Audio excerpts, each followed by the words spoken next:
When I heard last night on Saturday night, I should say, that Alex Ovechkin, the winger for the Washington Capitals, had claimed his third Hart Trophy, meaning he was the MVP for the 2013 NHL season, I almost shat myself because I thought that between him, John Tavares of the New York Islanders, and Sidney Crosby of the Pittsburgh Penguins, I thought it was almost a lock that Crosby would win the Hart. And I had several reasons. Number one, because look at what he did look what he did prior to the Boston series. I mean, against the Islanders, he was huge. Against the Senators, he had a hat trick, and he scored in other games. And in the regular season, he had 56 points in 36 games. If he would have played out a full NHL season, he would have scored over 70 points. And nobody in the NHL topped 60. Now, however, I talked to my brother today. We were talking about it back and forth today because he is a big hockey fan. He's pretty much watched every single Penguins game the past 2 or 3 years. And he says that the fact that the Penguins were 8-3 in Crosby's absence really kind of negated any argument that, he was the most valuable player to his team. In a way, I can see what he's talking about. But then again,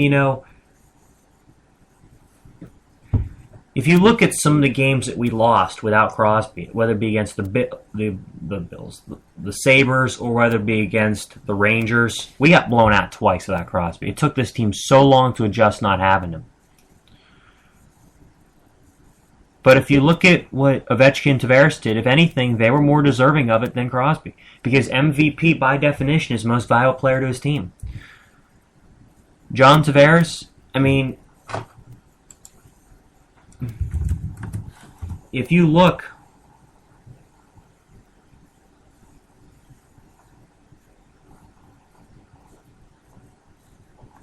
at what the 2013 point standings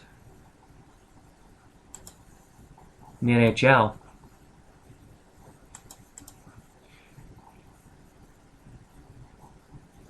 you'll see that in terms of points total, John Tavares is not even in the top 10.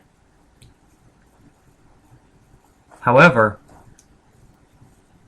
throughout the season, he proved that he was the driving force behind getting the New York Islanders out of the prolonged abyss that they've been in for how many years. I mean, the Islanders really haven't had a good team, a really good team, since their dynasty days in the late 70s. The way that I look at it, he brought the Islanders practically out of the abyss. So I think he would definitely deserve to be number 2. But as much as I absolutely hate to say this, believe me, what I'm about to say is something I absolutely hate saying. Believe me, this completely unbiased opinion. Look at everything that happened. Ovechkin deserved the MVP. Think about it. He scored 27 goals in his final 32 games. After Washington started 1-5-1, he just went on a tear.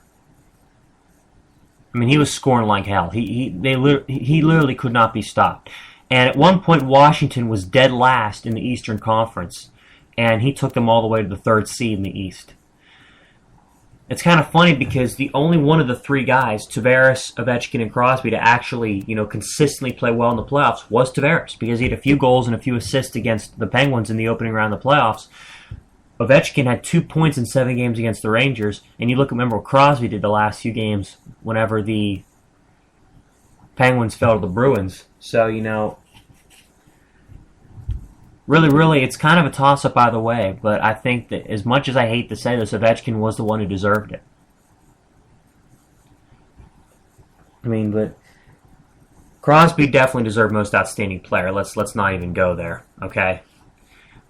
But if this would have been, see, in hockey, it seems more like the MVP is more or less weight on team value, like player to team value, than it is like in the NHL than it is in the NFL, I should say, or the NBA. Like, you look at who won the MVP, in the 2012 NFL season, Adrian Peterson. Well, and technically, I'm kind of misleading there because he was the best player in his team. Without him, they don't even sniff a 2-win season. But if you look at the year before, I don't think Aaron Rodgers is the most valuable player to his team when he won the MVP. I think the MVP should have gone to Maurice Jones-Drew because he was literally over half of his team's offensive output as a running back. You don't see those kind of numbers by any running back anymore. And you look at look at the you look at some other players, in the NBA to win the MVP.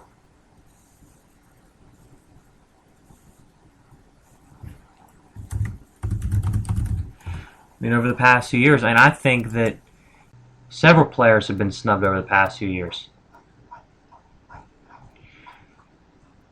Like Derrick Rose, when he won the MVP for Chicago, I'm not necessarily sure that he should have won the MVP that year. Because yes, he led the Bulls to a phenomenal season. But if anything, Dirk Nowitzki, he won the Finals MVP. I think he should have won the MVP for the regular season because, look what he did leading his team to the playoffs. I mean, he was an absolute stud all year long. And you saw what he did in the NBA Finals. He absolutely blitzed the Miami Heat. They had no answer for him, and that's why he was Finals MVP. I think he's more or less deserving of the regular season MVP. But I'm going to get back to hockey here because I'm getting off topic. So as much as I hate to say it, Ovechkin, I think, deserved to win the MVP. I mean, think about it. He scored 27 goals in 32 games.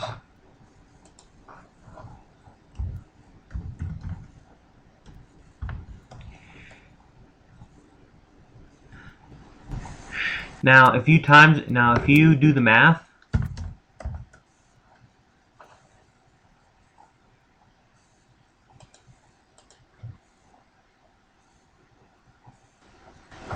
then that means that Ovechkin would have scored over 70 goals this season if he would have played a whole season out. That's just preposterous. And the fact of the matter is, Lindstrom wasn't a great player this year. Braden Holtby had a lot of ups and downs as a goaltender. This was just one of those teams where, it literally was on one guy, and when Ovechkin really stepped up to his game, the team around him raised his level of play. Besides, he switched over from one side to the other as a winger, so I think he deserves even more credit.